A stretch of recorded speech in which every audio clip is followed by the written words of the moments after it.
Subscribe our channel for more videos. Imagine you are a German soldier.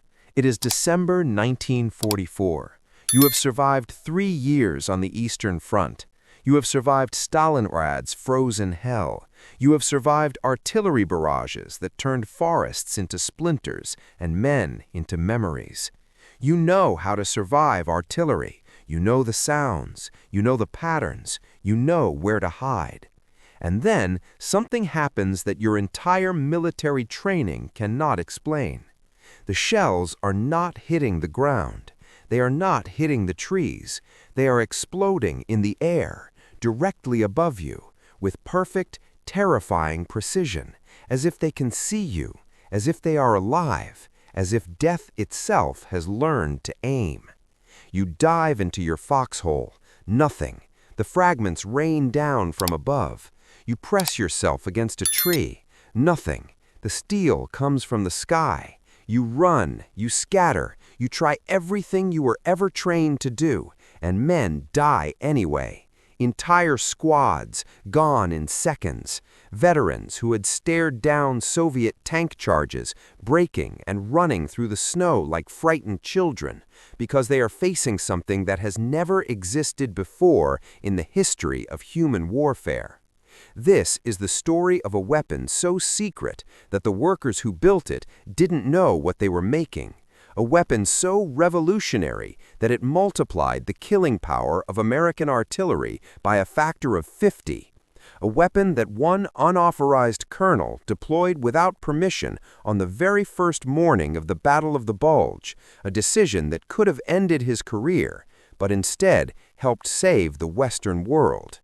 This is the story of the proximity fuse, and by the time this video ends, you will understand why German field marshals, men who commanded millions of soldiers across 6 years of the most brutal war in human history, looked back at this tiny device and said, simply, that it was decisive. Let's go back to the beginning, and I mean the real beginning, not the battlefield, but a used car dealership in Silver Spring, Maryland. It looks abandoned. The windows are dusty. There are no cars on the lot. There is no sign of business. Anyone driving past it in 1942 would see nothing remarkable, just another shuttered American business, a casualty of the war economy maybe, a building sitting quiet and unremarkable on a suburban Maryland street. But inside, behind those dusty windows, something extraordinary is happening. Inside, some of the most brilliant scientific minds in America are working 18-hour days on a problem so complex, so seemingly impossible, that many of them had privately concluded it could not be solved. The man driving them is Dr. Merle Tuve, and Merle Tuve is not the kind of scientist who accepts the word impossible. Tuve had already contributed to the development of radar. He had already proven himself as one of the most creative experimental physicists in the country. And now, working for the Johns Hopkins Applied Physics Laboratory, with a budget that would eventually reach $1 billion in 1940s money, second only to the Manhattan Project itself, he had been given a mission that seemed like something out of science fiction. Build a shell that knows when to explode. Think about what that means for a moment. An artillery shell in 1944 is a simple, brutal thing. You point a gun, you calculate distance and elevation, you fire. The shell travels on a ballistic arc at speeds that exceed the sound of its own passage, and when it hits something, or when a simple mechanical timer tells it to, it explodes. That is it. That is the entirety of artillery science going back hundreds of years. What Tuve and his team were being asked to do was take that simple, brutal object and give it a brain. Not a metaphorical brain, a literal electronic brain. A miniature radar system capable of transmitting radio waves, receiving their reflection off the ground or off human bodies, calculating the distance to the target in real time, and triggering detonation at the exact optimal height to maximize lethality. And here is the part that sounds genuinely impossible. This entire radar system, with all its components, all its circuitry, all its delicate electronics, had to fit inside a fuse small enough to screw on to the nose of an artillery shell. It had to survive being loaded into a cannon. It had to survive the moment of firing, when the shell accelerates at 20,000 times the force of Earth's gravity. 20,000 Gs. For context, a human being loses consciousness at around 5 Gs. The acceleration of firing an artillery shell would not just kill a person, it would compress them to a fraction of their original thickness. It would crush bone to powder and flesh to paste in a fraction of a second. The vacuum tubes of 1944, the electronic components that made radio possible, that powered every radar system and communication device in the world, were designed for living rooms and laboratory benches. They were glass and wire and delicate filament, built to sit still on a shelf and glow gently. They shattered if you dropped them. They failed if you shook them too hard. And Tuve needed them to survive 20,000 Gs. He needed them to then function perfectly while spinning at thousands of revolutions per minute inside a shell tumbling through freezing air at supersonic speed. He needed them to operate in temperatures ranging from 3,000 degrees Fahrenheit at the moment of firing to sub-zero conditions at the peak of the shell's trajectory. And he needed them to be sensitive enough to detect the ground or a human body from 30 feet away, while simultaneously being immune to the shock of firing itself, so they did not detonate inside the gun barrel. The conventional scientific wisdom of 1944 said this was not possible. Merle Tuve decided the conventional scientific wisdom was wrong. The breakthrough came from a young physicist named Dr. James Van Allen, a name you may recognize because this same man would later go on to discover Earth's radiation belts and become one of the founding fathers of space science. But in 1942, Van Allen's genius was focused on something far more immediately lethal. He designed vacuum tubes so small they were barely larger than a pencil eraser. Tiny, revolutionary devices that contained all the electronic function of full-sized tubes in a fraction of the space. They were built with a new cushioning system that absorbed the catastrophic shock of firing. They were balanced to function while spinning. They worked. When the first prototype shells were fired in tests off the coast of Maryland from naval vessels into the open ocean, and the fuses functioned correctly, triggering detonation at the precise optimal height, the scientists watching from the ship reportedly did not cheer. They stood in stunned silence for a long moment. Because what they were watching was not just a successful test. They were watching the moment artillery became something entirely new. The shell knew where it was. The shell knew when to die. Now here is where the story gets urgent, because building a revolutionary weapon in a laboratory is one thing. Producing it in quantities sufficient to change a war is something else entirely. And the Americans, those magnificent, impossible Americans with their factories and their industrial capacity and their can-do ferocity, were about to do something that even they had never done before. At its peak production in late 1944, American factories were producing 40,000 proximity fuses every single day. Every single day. Over 100 companies had converted their facilities to fuse production. The Crossley Corporation, which had been making refrigerators before the war, was now running 3 shifts assembling weapons of unprecedented precision. Emerson Radio had retooled entirely, their workers who had spent years soldering home entertainment systems now soldering miniature radar systems for artillery shells. RCA, General Electric, Sylvania, all of them dedicated entire plants to the program. The workforce was predominantly women, working 12-hour shifts 6 days a week in facilities under military security so tight that workers could not discuss their jobs with their own families. They could not tell their husbands what they were making. They could not tell their mothers. They only knew 2 things. What they were making was vital to the war, and they had to make it perfectly. The quality control was unlike anything American industry had ever attempted. Every single one of the 130 components inside each fuse was individually tested. Every solder joint was inspected under magnification. Random samples were literally fired from artillery pieces to verify survival under real combat conditions. The rejection rate was ruthless and absolute. Any component showing the slightest deviation from specification was destroyed, because a fuse that failed in combat was not just a missed opportunity, it was a dead American soldier. In 1942, producing each fuse cost $732, more than the average American worker earned in an entire year. By December 1944, through relentless optimization and the sheer scale of American industrial production, the cost had dropped to $18 per unit. The program produced 22 million fuses during the war. The total cost, $1 billion in 1940s money, was the largest weapons expenditure of the entire conflict except for the Manhattan Project itself. And the Germans had absolutely no idea any of this was happening. This is where secrecy becomes its own kind of weapon. American intelligence classified the proximity fuse program at the same level as the atomic bomb, the same level. Workers who violated security protocols faced court-martial. The shipping manifests for proximity-fused shells used code names that gave nothing away.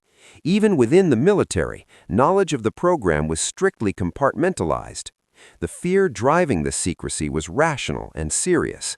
A captured proximity fuse, examined by German engineers, could potentially be reverse-engineered.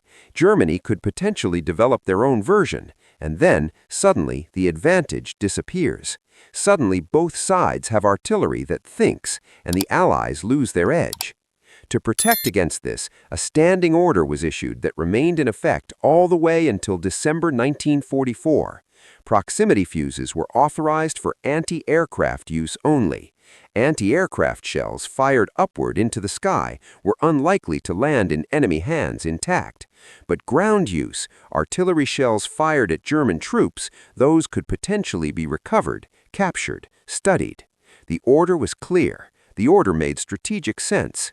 And then, on December 16, 1944, at approximately 5:30 in the morning, Colonel Oscar Alfred Axelson looked at the tactical situation in front of him, looked at the standing order, and decided that following it would mean the certain destruction of the American forces under his protection.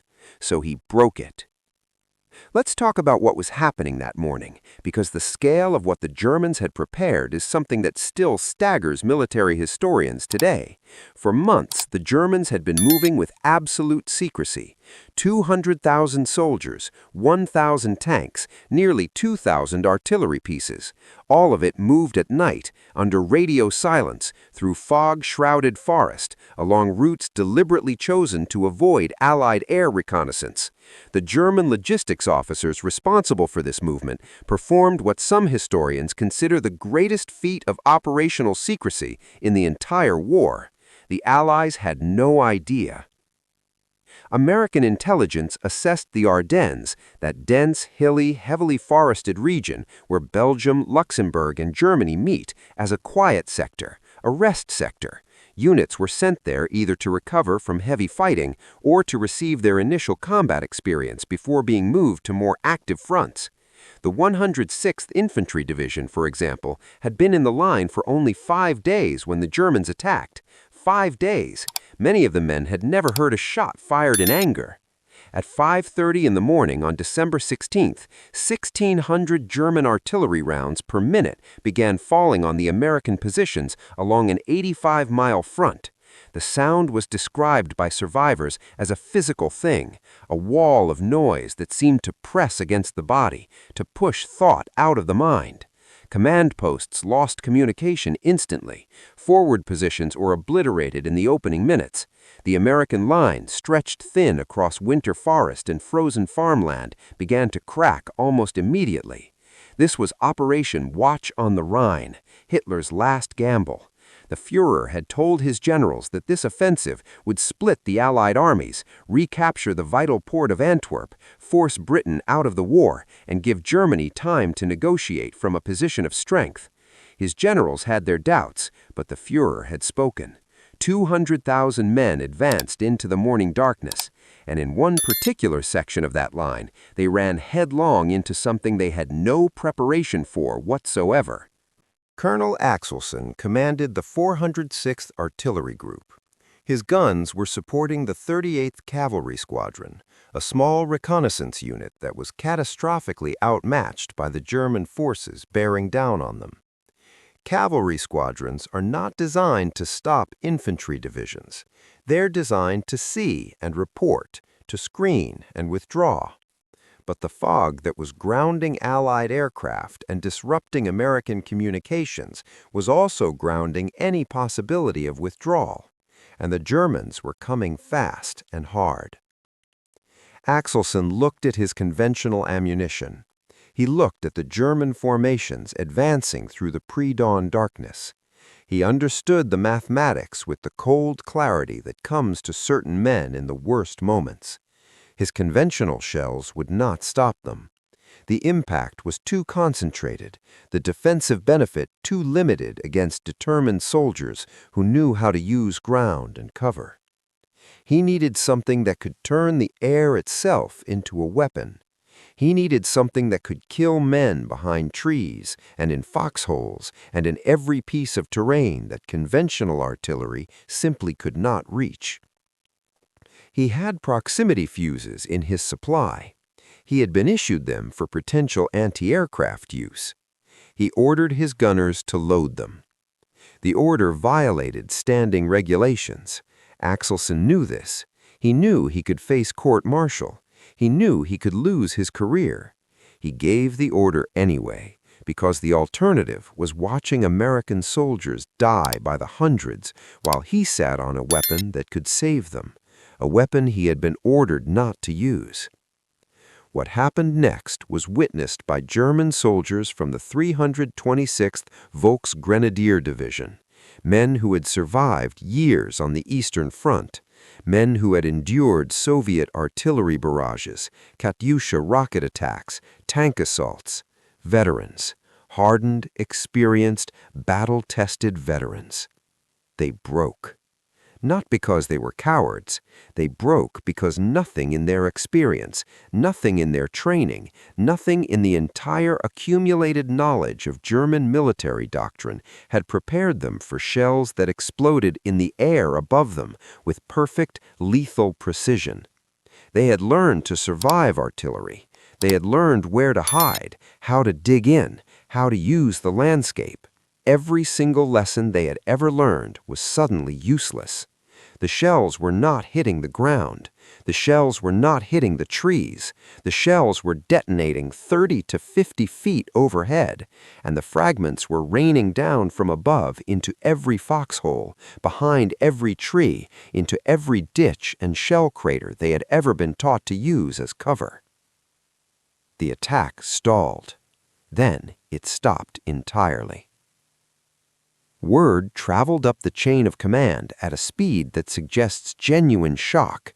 Axelson faced his potential court-martial, and the battle kept getting worse everywhere else. What was unfolding across the entire Ardennes front was becoming a catastrophe of the first order. By December 17th, entire American units were surrounded, cut off, destroyed. The 106th Infantry Division lost 2 of its 3 regiments in the first 2 days, approximately 8,000 men captured in a single action, the largest surrender of American forces since the Civil War. German armored columns were driving deep into the Allied rear.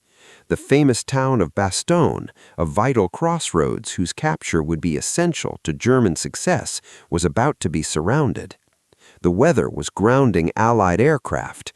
The Germans were advancing faster than anyone had thought possible. Eisenhower, supreme commander of Allied forces in Europe, looked at his maps and made a cold-eyed assessment. This was not a spoiling attack. This was not a diversion. This was the real deal. And if the Germans broke through and reached Antwerp, the consequences for the Allied cause would be potentially catastrophic. He needed every advantage he could find. On December 19th, Eisenhower formally requested authorization to release proximity fuses for general ground combat use. Washington moved with unusual speed given the stakes. By December 21st, 5 days after Axelson's unauthorized first use, all restrictions were lifted. Proximity fuses were approved for unrestricted artillery use across the entire battle. The distribution that followed was a logistical achievement in its own right. American supply lines, even under the chaos of the German offensive, managed to push proximity-fused shells to artillery units across the Ardennes with remarkable speed. This was the other side of American industrial power, not just the ability to make things, but the ability to move them, to organize their distribution, to get exactly the right ammunition to exactly the right gun at exactly the right moment. The Germans, despite their tactical brilliance, had never mastered this. The Americans had turned logistics into a form of warfare in itself. At Bastogne, the situation was approaching the impossible. The 101st Airborne Division, along with assorted other American units, found themselves completely surrounded by German forces, cut off from supply, running low on ammunition, medicine. The weather was too bad for aerial resupply. The Germans presented terms for surrender. Brigadier General Anthony McAuliffe, commanding at Bastogne, sent back what would become one of the most famous single-word responses in military history: nuts. The German officer who received this response reportedly had to have it translated, and even then was not entirely certain he understood the meaning. McAuliffe meant that he was not surrendering, not now, not ever. And his artillery, even surrounded, even running low on everything, was using proximity-fused shells to devastating effect. The 463rd Parachute Field Artillery Battalion, equipped with 75mm pack howitzers, was firing in defense of the Bastogne perimeter. Between December 19th and December 31st, they fired 7,676 rounds, according to official unit records. The proximity-fused shells among them created effects that went beyond physical casualties. They created something else, something harder to quantify, but equally important in the mathematics of battle. They created panic. German assault formations advancing across the snow-covered fields around Bastogne were caught in the open under proximity-fused barrages. These were not random shells landing nearby. These were shells exploding precisely overhead, precisely where the mathematics of lethality said they should explode. Fragments came from above and from every angle simultaneously. There was no direction of safety. There was no cover that helped. German soldiers who had spent years learning to read a battlefield, learning to feel where the next shell would land, learning the rhythms of artillery fire, the way experienced sailors learned the rhythms of the sea, suddenly found all that knowledge worthless. After certain barrages, German prisoners reported that attacking units had simply ceased to exist as fighting formations. Not just casualties, dissolution. Men running in every direction, officers unable to rally their troops because the troops were gone, scattered across kilometers of frozen Belgian countryside in ones and twos, men in shock, men unable to explain what had happened, men whose military training had some cases simply switched off because the situation exceeded everything the training was designed to handle. The 969th Field Artillery Battalion contributed to this effect with particular significance. They were an African-American unit, one of the segregated battalions that the United States Army maintained in its shameful institutional racism that persisted even through the most desperate days of the war. They served in conditions of institutional inequality that their white counterparts did not face. They were given equipment that was often older, assignments that were often more dangerous, recognition that was consistently less than their performance deserved. And at Bastogne, they were devastating. Their 155mm howitzers firing proximity-fused shells created a lethal ring around the town's southwestern approaches that German forces found functionally impenetrable. The larger shells, detonating at 50 feet, covered even greater areas with lethal fragments than the smaller calibers. German commanders who examined the casualty patterns from these barrages later described them as unlike anything they had previously encountered. The 969th would eventually be awarded a citation from the 101st Airborne for their role in the defense of Bastogne, one of the relatively rare moments when the Army's institutional racism bent slightly in the face of undeniable performance. Now let's go to the Sour River, December 25th to 26th, 1944, Christmas. There is no Christmas here. There is only the river, and the dark, and the fog, and a German battalion who believe they have found a way across that the Americans cannot see. It is a reasonable belief. The fog is thick. American artillery observers cannot see the crossing site. Conventional artillery without observation is a blunt instrument, potentially dangerous to your own men, difficult to adjust, as likely to hit as to miss. The German battalion commander has done his calculations. They can get across in the darkness and the fog. They can establish a bridgehead. By the time the Americans know they are there, it will be too late. General George S. Patton, commanding the Third Army driving north to relieve Bastogne, was nearby. Patton was many things, some of them not entirely admirable, but his understanding of mechanized warfare and his feel for the decisive moment were extraordinary. He was pushing his men at a pace that was breaking equipment and exhausting soldiers because he understood with absolute clarity that every hour Bastogne remained surrounded was an hour closer to its fall. He was not a man given to sentiment. He was a man given to results. And on Christmas night, his artillery got results. The proximity-fused shells required no observation. They did not need a forward observer adjusting fire, correcting, walking shells onto a target in the methodical way that conventional artillery demanded. The guns simply fired at the known crossing point, and the shells found their own optimal detonation height, 30 to 50 feet above whatever was below them, and the fragments fell. Patton described what happened in his memoir, War as I Knew It. The German battalion was caught mid-crossing, the river behind them, the fragmentation storm above and ahead. The crossing site offered no cover. The river offered no cover. There was nowhere to go that the shells could not reach. When the firing stopped and American soldiers moved to assess what had happened, they counted the bodies. 702. That number deserves a moment of stillness. 702 men, dead by actual count from a single engagement that lasted minutes. An entire German battalion, a unit that represented months of training, years of accumulated combat experience, irreplaceable human beings, whether you think of them as enemies or as men, essentially ceased to exist. The mathematical efficiency was absolute. The psychological shockwave moved through German units across the entire sector. Orders to conduct river crossings began to be met with something that German officers had rarely encountered from their own men: outright refusal. Combat-hardened veterans, men who had charged Soviet machine gun positions and survived, refusing to cross a river because of what waited on the other side of the fog. The forests were a different kind of horror.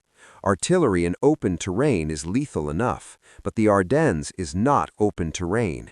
The Ardennes is dense, dark, ancient European forest, trees that have stood for a century, forest so thick that air support is often useless, forest where the German army had conducted offensive operations with supreme confidence because forest was their friend. Forest let them move in concealment. Forest gave them cover from air attack. Forest gave their infantry places to hide, places to dig in, places to fight from with the advantage of concealment. Proximity fuses turned the forest into a charnel house. When a proximity-fused shell detonates 30 feet above a forest canopy, something happens beyond the fragments of the shell itself. The explosion hits the upper branches and the tops of trees with sufficient energy to shatter them, not to bend them or scratch them or strip them of leaves, to shatter them. Wood does not shred the way metal does. Wood explodes into jagged, irregular splinters, some of them as long as a man's arm, traveling at hundreds of feet per second, driven by the force of the nearby detonation. What this means is that a single proximity-fused shell detonating above a German unit in the forest does not deliver the killing power of that one shell alone. It delivers the killing power of that shell, plus the killing power of every tree branch and trunk it shatters in the zone of its detonation. Wood splinters do not care about foxholes. They come from above and from all sides simultaneously. They are not as fast as metal fragments, but they are large enough, heavy enough, numerous enough to kill and maim with horrifying efficiency. German forest tactics, developed over years of warfare in Russia and France and North Africa, assumed a certain relationship between artillery and terrain. Artillery fires from a distance. Shells impact the ground or the trees. You use the trees to break the fragments. You use the ground to absorb the impact. You dig in. You spread out. You use the forest the way it has always been used. None of this worked. American artillery observers watching the effects of proximity-fused shells in the Ardennes forest reported results that bordered on the surreal. A single 155mm shell detonating above the canopy could, in favorable conditions, clear an area approximately the size of a tennis court of all living things. Not wound, not scatter, clear. The combination of metal fragments from the shell and wooden splinters from the shattered trees created what one observer described as a 360-degree killing zone that simply had no safe direction. The Germans discovered this through the worst possible teacher, which is experience. Word passed through German units in the Ardennes with the speed of genuine terror. Stay out of the forests when the artillery is firing. But the forests were everywhere. The Ardennes is forests, and there was nowhere else to go. There was another element at work here, one that is easy to underestimate if you have never experienced combat. The psychological dimension of fighting a weapon that seems to possess intelligence is different in kind, not just in degree, from fighting conventional weapons. A soldier who understands how an artillery shell works, who has trained for years to calculate its trajectory and likely impact point, who has developed an almost physical intuition for where the shells are going to land, that soldier can function under artillery fire. It is terrifying. People near him are dying, but he can function because he understands the rules. He knows what the weapon will do and what it will not do. He can predict, and prediction gives the brain something to work with, some sense of agency in a situation designed to strip agency away. A soldier facing proximity fuses has no rules to fall back on. The shells do not land where he expects. They do not miss when he finds cover. Every instinct he has trained over years of combat is wrong. Every piece of ground he identifies as shelter fails to shelter him.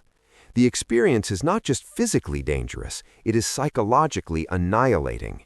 It attacks the very foundation of a combat soldier's identity, which is the belief that skill and experience and trained instinct can improve your chances of survival. Proximity fuses said no. Trained instinct will not save you. Experience will not save you. There is no cover. There is no safe ground. There are only shells that know where you are.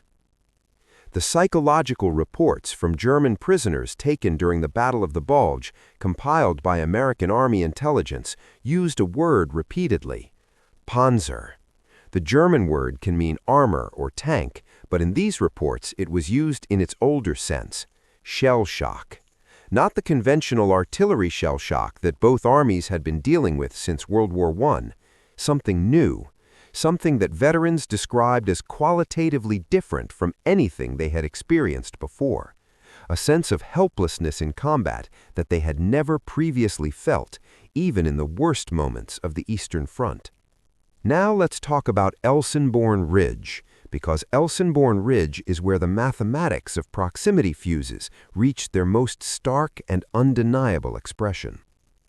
The ridge dominates the northern shoulder of the German offensive's intended route. If the 6th SS Panzerarmee could take Elsinborn Ridge, they could sweep north and west toward Antwerp on exactly the route Hitler's plan required.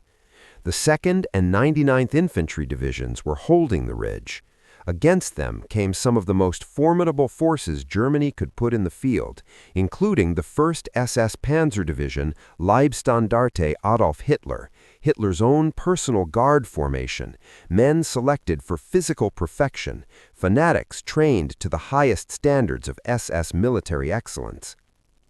Over 3 days, from December 17th through December 19th, these elite formations launched repeated assaults up the steep, forested slopes of Elsinborn Ridge. American artillery fired approximately 160,000 rounds during this period. Approximately 40,000 of them were proximity fused, that is 25% of total rounds. Those 25% of proximity-fused rounds accounted for an estimated 60% of the 5,000-plus German casualties. Read that again. 1/4 of the shells caused more than half the casualties. The multiplier is real. The mathematics are brutal and clear. Proximity fuses did not merely improve artillery, they transformed it into something that operated on a fundamentally different level of lethality. The 1st SS Panzer Division, the elite of the Waffen-SS, the finest soldiers the Nazi state could produce and equip, launched assault after assault up those slopes, and assault after assault broke apart under proximity-fused airbursts that found them wherever they moved, in whatever cover they sought. After 3 days, the attacks stopped. The ridge held, and holding the ridge meant the entire northern flank of the German offensive remained contained. It meant the full scope of Hitler's plan could not be executed. It was one of the decisive tactical moments of the entire Battle of the Bulge, and the proximity fuse was the decisive weapon. Here is the part of this story that contains one of history's most extraordinary ironies. Germany had developed proximity fuse technology before the war. Not as speculation, not as theoretical project, as working hardware. Rheinmetall Borsig and AEG Berlin had functioning proximity fuse prototypes in 1940. German engineers had developed an electrostatic approach using changes in electrical capacitance rather than radar that achieved 95% reliability in testing. 95%. That is better than the American radar-based fuses achieved in production.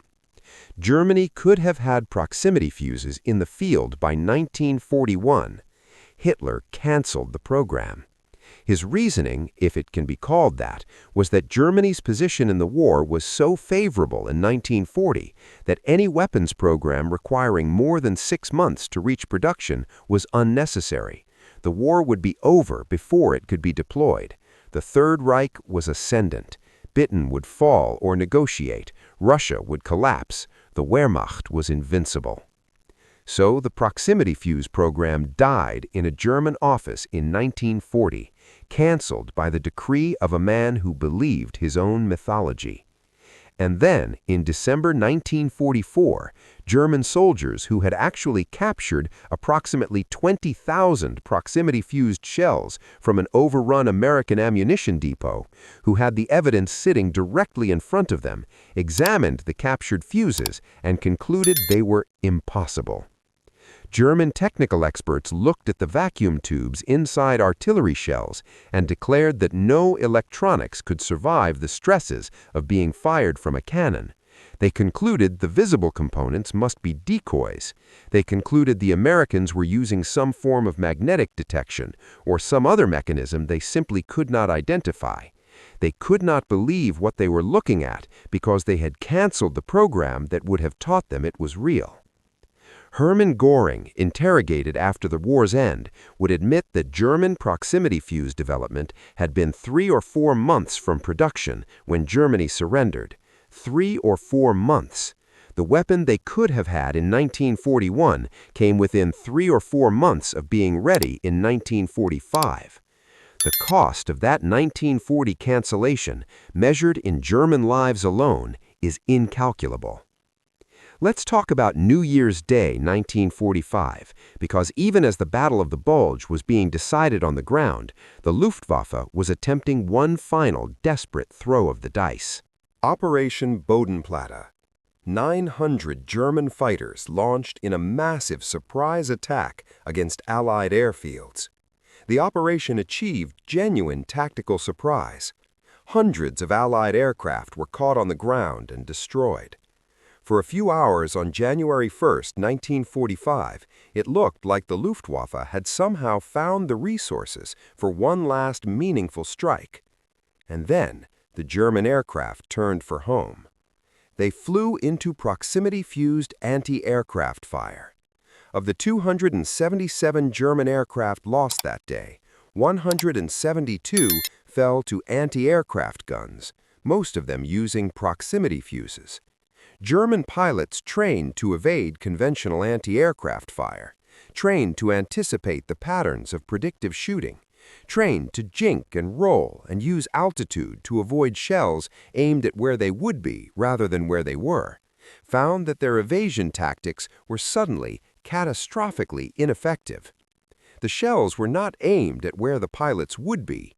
The shells were aimed in the general direction of the aircraft, and then the shells found their own optimal detonation point. The Luftwaffe lost more aircraft to anti-aircraft fire that day than in any single previous operation. Operation Bodenplatte, the Luftwaffe's last major offensive operation of the war, ended with the Germans losing more than they destroyed.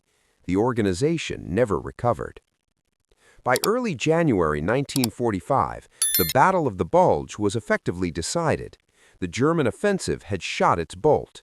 The units that had driven deep into the Allied lines were exhausted, cut off from adequate supply, battered by the weather that had grounded their enemy's aircraft but could not stop his artillery. The Allied air forces, grounded since December 16th by the same fog and snow that had concealed the German buildup, were now flying again, and Patton's Third Army had broken through to Bastogne on December 26th, ending the siege. On January 6, 1945, the War Department authorized limited public disclosure of the proximity fuse's existence. The New York Times reported the story. The headline called it a new type of artillery shell that multiplied the effectiveness of American guns. The technology itself remained classified, but the existence of the weapon could no longer be denied because too many shells had been fired. Too many soldiers had witnessed their effects. Too many German prisoners had described what they had experienced. The secret was the weapon's existence. The existence could no longer be hidden. German intelligence had finally, too late, understood what they were dealing with. A January 10, 1945 report from Foreign Armies West stated with German military precision that the Americans possessed a radio-controlled artillery fuse that detonated shells at optimal height for anti-personnel effect, that the weapon had caused severe casualties among German forces in the Ardennes, and that no effective countermeasures existed. No effective countermeasures exist. That sentence, buried in a German intelligence report in January 1945, is perhaps the most honest assessment ever produced of what the proximity fuse meant. It was not a weapon you could learn to defeat. It was not a weapon you could find tactics to neutralize. It was a fundamental change in what artillery could do, and there was no answer to it available with the technology of 1944 or 1945, or indeed for many years afterward. The Battle of the Bulge ended officially on January 25, 1945. The final accounting was devastating for Germany. Approximately 100,000 German casualties in 6 weeks. Irreplaceable losses in men, tanks, and aircraft that Germany could not make good. For the Allies, the numbers were also sobering. 75,000 total casualties, including 19,000 Americans killed, the largest single ground battle fought by the United States Army. The post-war testimony of German commanders on the proximity fuse was consistent and striking. These were not men given to making excuses. Field Marshal Gerd von Rundstedt, who commanded the overall German operation, stated that the proximity fuse was decisive. He was precise about what he meant. The German attacks did not break down because of American courage, though he acknowledged the Americans fought well. They broke down because of artillery that seemed to have eyes. Artillery that seemed to have eyes. General Hasso von Manteuffel, commanding the 5th Panzer Army, said that the American artillery was the terror of his soldiers, particularly the shells that exploded in the air. He described panic, even among veteran troops, that he had never seen produced by any other weapon system. The statistics support the testimony. 200,000 proximity-fused shells fired during the Battle of the Bulge, an estimated 15,000 to 20,000 German casualties directly attributable to proximity fuse effects, up to 20% of total German losses from 25% of American shells. Every number tells the same story. And then there is the question that is hardest to answer, the question that makes the story of the proximity fuse not just a story of military technology, but a story of human moral complexity. Patton himself, not a man who shied away from blunt assessment, called the proximity fuse the weapon that won the Battle of the Bulge. If he was right, then the proximity fuse was also the weapon that determined how long the war lasted afterward. Every week the war was shortened, every German offensive that failed because of proximity fuse-equipped American artillery, every week of war that did not happen meant something in human terms. The Holocaust was ongoing. The death camps were still operating. Every day the war continued. Thousands more people died not in battle, but in the systematic horror that the Nazi state was running in parallel with its military operations.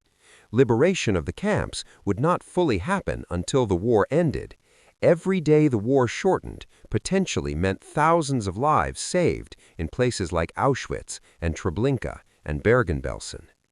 The moral calculation of a weapon designed to kill human beings more efficiently is never simple or comfortable, but it is the calculation that surrounds every decision made in the context of that war, and the proximity fuse forces us to make it honestly. The technical legacy of the program has been as transformative as its battlefield impact. The miniaturized vacuum tubes developed by Van Allen and his colleagues became foundational to the post-war electronics revolution. The quality control procedures established for proximity fuse production became the template for American industrial precision manufacturing. The supply chain coordination required to support production across more than 100 companies pioneered the modern logistics systems that underpin global manufacturing today. Van Allen himself applied the miniaturization expertise he had developed for proximity fuses to the instrumentation of early satellites, and it was in that context that he discovered the radiation belts surrounding Earth that now carry his name. Every precision-guided weapon that exists today, every smart bomb, every laser-guided missile, every GPS-directed munition descends directly from the principle established by the proximity fuse, the principle that a weapon can sense its environment and make its own decision about when to detonate. The proximity fuse was the first weapon that possessed this capability. It was the ancestor of an entire new category of warfare that has defined the 70-plus years of conflict since. Think about that.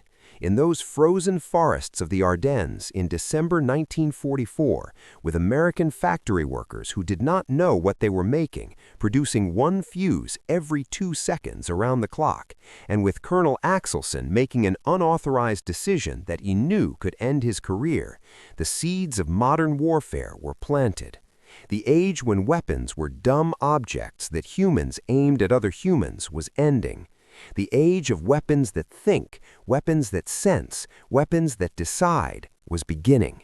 It began in a used car dealership in Silver Spring, Maryland. It was proven in the Ardennes under snow and fog and terror. It was confirmed on a frozen river where 702 men died in minutes under a sky that had learned to kill. The German soldiers who faced proximity-fused artillery in the winter of 1944 encountered something that had never existed before in all of human history. They encountered a weapon that was smarter than they were, smarter than their training, smarter than their instincts, smarter than years of experience and tactical expertise. They encountered the future, and the future was merciless. Colonel Axelson, who made that unauthorized decision on the first morning of the Battle of the Bulge, was never court-martialed.